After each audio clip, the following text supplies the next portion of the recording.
욥이 야훼께 대답하여 말씀드리기를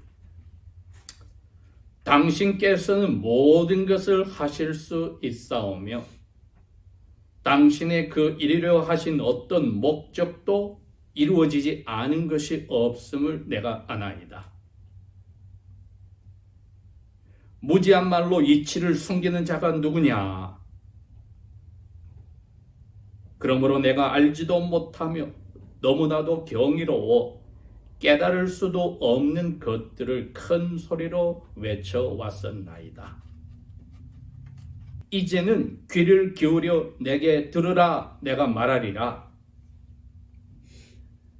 내가 내게 묻는 것을 너는 대답할지니라. 내가 당신께 대하여 귀로만 들어왔사오나 이제는 내 눈으로 당신을 배웠나이다. 그러므로 내가 스스로 거두어 드리고 티끌과 제 가운데서 회개하나이다. 여기 있는 3절과 4절의 말씀이 하나님께서 하신 말씀을 욥이 다시 인용을 하였기 때문에 우리 세 번역이 아주 애매하게 되어 있습니다. 그래서 3절과 4절은 하나님의 말씀을 그대로 인용하게 번역이 되어야 됩니다. 다시 3절을 읽어봅니다. 하나님이 38장 2절에 이렇게 이야기하셨거든요. 무지한 말로 이치를 숨기는 자가 누구냐? 하고 욥에게 따졌어요. 그래서 욥이 이제 이야기합니다. 그러므로 내가 알지도 못하며 너무나도 경이로워 깨달을 수도 없는 것들을 큰 소리로 외쳐왔었나이다. 그 다음에 이제 4절에 또 야훼께서 38장 3절 뒷부분과 그리고 예수님의 모형으로서 엘리후가 33장 31절에 한 말이 이겁니다. 이제는 귀를 기울여 내게 들으라. 내가 말하리라. 그 다음 야훼께서 이랬어요. 내가 내게 묻는 것을 너는 대답할지니라. 이렇게 인용하고 나서 욥이 대답하기를 5절에 내가 당신께 대하여 귀로만 들어왔사오나 이제는 내 눈으로 당신을 배웠나이다. 그러므로 내가 스스로 거두어 드리고 티끌과 제 가운데서 회개하나이다. 이렇게 1절에서 6절까지 말씀이 번역이 됩니다.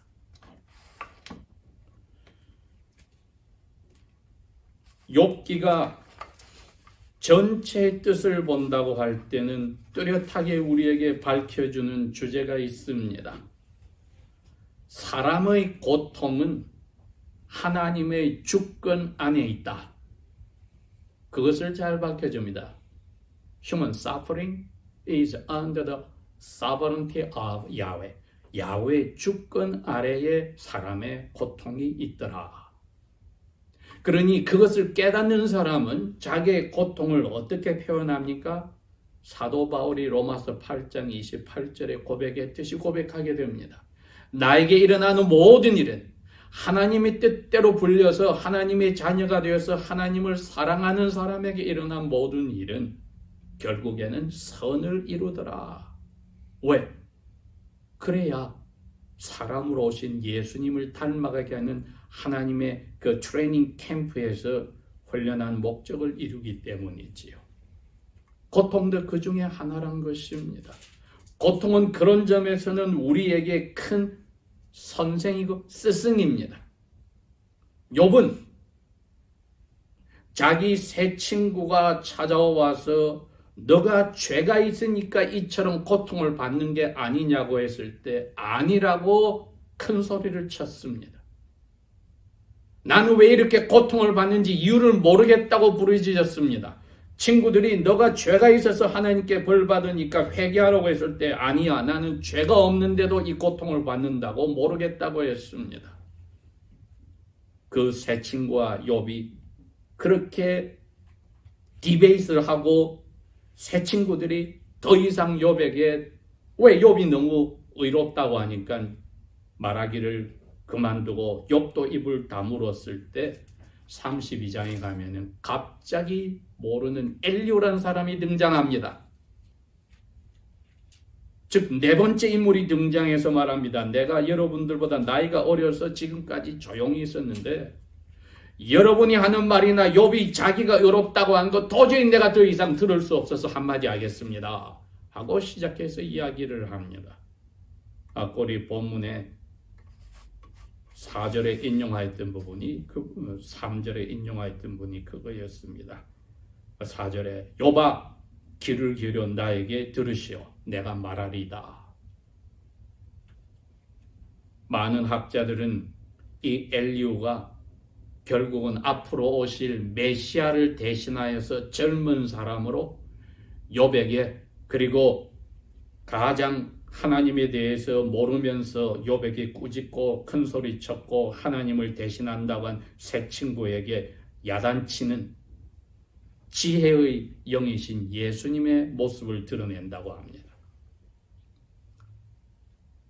잠언 8장에 분명히 그 말이 나옵니다. 나 지혜는 이 세상을 하나님 만드실 때 옆에서 있어서 다 지켜보고 참여하였다고 고백을 하여서 지혜가 부르짖는다고 어리석은 자는 부르짖는 지혜의 귀를 기울여 명철을 얻으라고 이야기를 했는데 바로 그 예수님께서 엘리후의 입을 통해서 아들 하나님이 욥에게 그렇게 따지며 새 친구들에게도 너희들은 큰 죄를 짓고 있다고 힐난하였던 것입니다.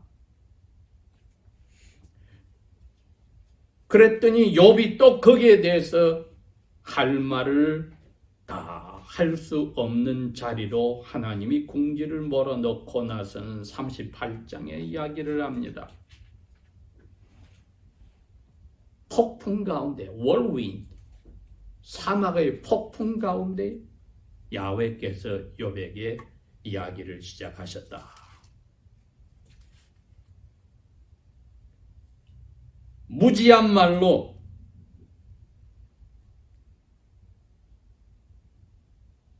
이치를 숨기는 자가 누구냐?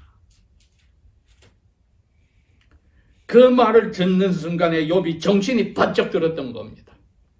그래서 하나님께서 41장까지 이 4장에 걸쳐서 어마어마한 우주 창조에 관해서 이야기하시면서 그 창조하신 피조물들의 큰 것과 작은 것까지 생물과 무생물과 동물과 조류에 이르기까지 설명하시면서 너 대답해봐. 너 아는 게 뭐야? 나에 대해서 아는 게 뭐야? 나와 같은 힘이 있어? 뭐가 있어? 이렇게 야단을 치시고 나서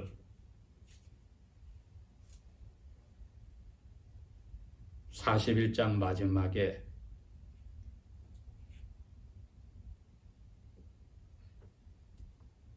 모든 것에 대하여 정리를 다 해주시고 나니까 42장 1절에 욥이 할 말을 잃어버렸습니다. 그러니 회개하는 마음으로 지금까지 친구들과 엘리후에게 했던 이야기를 손으로 입을 막는 마음으로 팻말을 다시 다 거두어 드리고 지금 있는 이 동네 밖에 있는 덤프한 쓰레기를 덤프시키는 이곳에 먼지들과 쓰레기째 가운데서 회개합니다. 6절이 바로 그 마음의 표현을 그대로 드러냈습니다.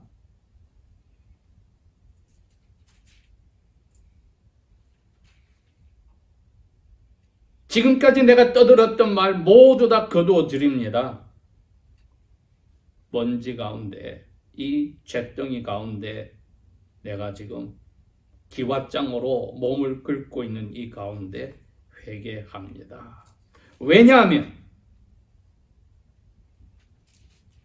내가 이제야 야훼를 영의 눈으로 보았습니다. 지금까지만 말로만 듣고 야훼를 두려워하고 섬기고 사랑했는데 그랬더니 제가 이처럼 어리석은 짐승보다 못한 자리에 갔는데 이제는 야훼의 모습을 보았습니다. 어떻게 보았나요? 폭풍 가운데 나타나셨잖아요. 야훼께서 38장에. 거기서 야훼의 권능을 처음으로 자기 영의 눈으로 확 깨달은 겁니다. 제목이 야훼 가르치심에 욥뿐 아니라 우리가 어떻게 리스판드를 반응을 보여야 합니까? 무엇보다도 6절에 욥이 취한 자세를 가져야 됩니다. 내가 지금까지 떠드는 것은 내 잘난 맛으로 하고 내 경험으로 한 것이니 다 거둬드립니다. retract. 다 거둬드립니다. 이게 이사야서에 표현한 less than nothing입니다. 아무것도 없는 것보다 못한 자리입니다. 시편 73편에 시편 기자 아삽이 왜 나는 야훼의 뜻대로 살려니까 이렇게 힘들게 살고 쉽게 사는 야훼의 뜻을 알면서도 자기 마음대로 사는 사람들은 너무나 잘되고 자손도 잘되고 굶어 죽지도 않고 병도 걸리지 않고 오래오래 잘 살고 자손 대대로 잘 삽니까?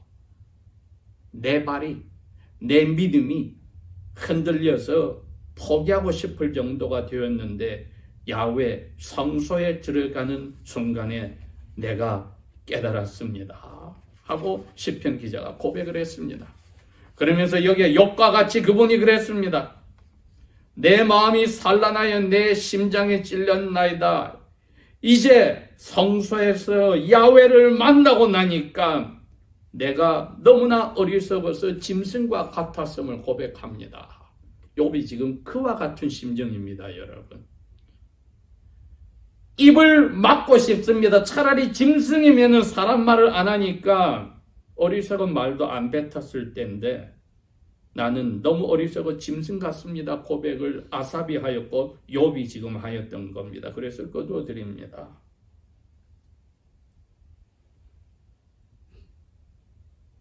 아삽 기자도 25절에 73편에 그랬습니다. 하늘 외에서는 야훼 외에 내가 누구를 생각하겠습니까? 땅에서도 야훼 외에는 저는 이제는 생각할 게 없고 사모할 게 없습니다. 욥이 바로 그 성소에서 기자가 깨달았던 같이 폭풍 가운데서 우주 만물의 모든 것을 이야기하시는 야훼께 붙들려서 그 너무나도 놀라운 영적인 눈으로 사실을 보는 순간에 이제는 저 자신의 자리를 알았습니다 하고 고백합니다.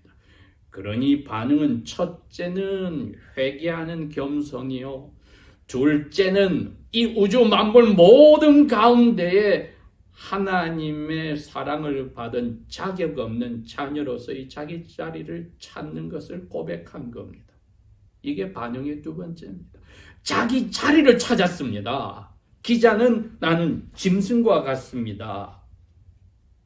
욥은 저는 회개하는 것 외에는 알지도 못한 것을 떠들었으니까 말도 할 자격이 없는 그러한 우주 모든 하나님의 피조물 가운데 내 자리가 아무것도 아니란 것을 인정합니다. 그만큼 세 번째는 하나님에 대해서 확실히 알게 되어진 겁니다. 그걸 고백했습니다. 3절에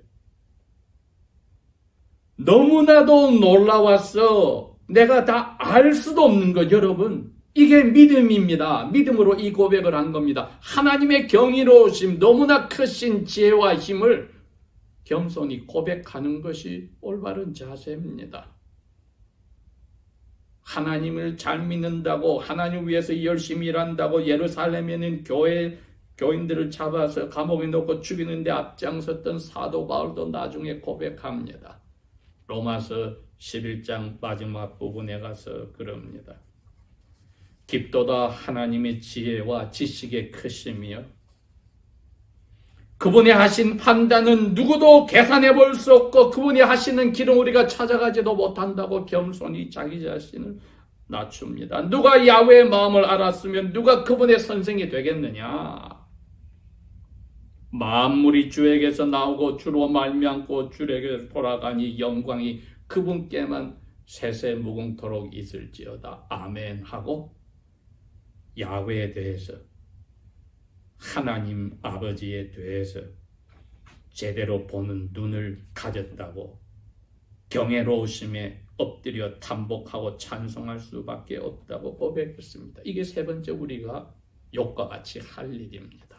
이게 예배자의 자세입니다, 여러분. 예배자의 자세는 자기 자신을 만물 가운데 발견하였다는 것을, 짐승과 같은 그러한 야훼의 은혜가 없이는, 자비가 없이는 차라리 말 못하는 짐승보다도 못하고 말로 함으로써 짐승이 지르지지 않는 죄를 저질렀던 자리에 있다는 것을 인정하는 것이었고, 세 번째가 야훼를 믿음의 눈으로 볼 수 있는 자리에 간 것을 고백했습니다. 믿음으로 보는 것은 사람의 이성으로 계산이 안 됩니다, 여러분. 믿음은 이성에 반대되지는 않지만은 이성을 넘어가더라 이겁니다. 욥이 고백했듯이, 사도 바울이 고백했듯이 저희들도 어려운 일들을 통하여 우리에게 야훼께서 가르치는 것이 그겁니다. 너는 믿음으로 나를 의지하는 것을 배워라. 너의 계산으로도 너의 과거 경험으로도 이해되지 않는 것, 그러나 너의 머리로 이해 안 되는 나의 권위와 권세를 인정하는 겸손한 고백을, 믿는다는 고백은 너가 해야 하느니라. 이걸 하나님이 하나님을 하나님답게 인정하는 우리의 모습이지요. 욥이 그것을 보여주었습니다. 사람으로 오신 예수님도 종종 그 고백을 하셨습니다. 하늘을 향하여 그럽니다. 아버지여, 나를 위해서가 아니라 내 옆에 있는 이 사람을 위해서 항상 내 기도를 들어주신 것을 감사합니다. 아버지를 높이 들어 아버지의 위대하심을 고백하는 것이 죄 없는 예수님이 하셨고, 죄 용서받은 사도 바울이 하였고, 회개하는 이 욥이 하였던 겁니다. 우리에게 오늘 그걸 이야기합니다. 내가 무엇인지를 깨닫다면 그것을 깨닫게 해준 천지 만물을 통한 것으로 욥의 눈을 폭풍 가운데서 나타나서 보여준 야훼이심을 믿음으로 고백하는 겁니다. 이건 우리 머리로 계산하고 이해할 수 없는 것입니다.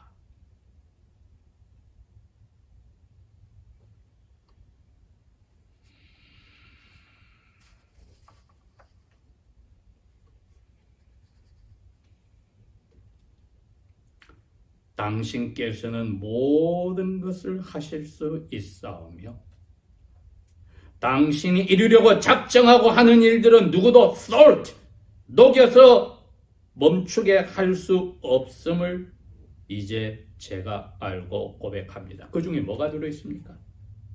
까닭도 없이 나에게 일어난 이 모든 일들, 7남 3녀가 다 죽어버려, 모든 재산이 다 날라가, 아내에게 이혼을 당해, 몸은 전체가 병이 나고 종괴가 나서 동네에서도 쫓겨나 쓰레기 소각장에서 몸을 긁고 있어. 이 모든 일이 하나님의 목적이 있어서 있기 때문에 이거 이루어지지 않을 수가 없어서 이루어진 것. 우리 쪽에서 이제 뭐라고 해야 됩니까? 아버지 하나님의 섭리라고 고백을 해야죠. 그거 그대로 받아들입니다. 당신께서는 그렇게 하실 자격이 있고 그렇게 하셔야만 됩니다. 그 당당하던 욥은 사라져버렸습니다. 야훼 가르침에 어떻게 반응해야 할까? 이게 네 번째였습니다. 일어난 모든 일이 크신 야훼의 경이로우신 목적에 따라, 선한 목적에 따라 이루어진 것을 섭리로 받아들이고 아멘하는 것입니다. 그래야 감사가 있고 찬송이 있습니다, 여러분. 우리가 감사와 찬송을 끊어버리고 한숨과 불평, 불만이 있으면은 제일 좋아하는 것은 사탄입니다. 하나님은 우리가 말로 표현할 수 없는 기쁨을 가지고 살기를 위해서 하늘에서 성령을 통하여 준비하시는데 그것을 받아들이지 않은 것은 전적으로 우리의 무지함입니다. 기도하겠습니다.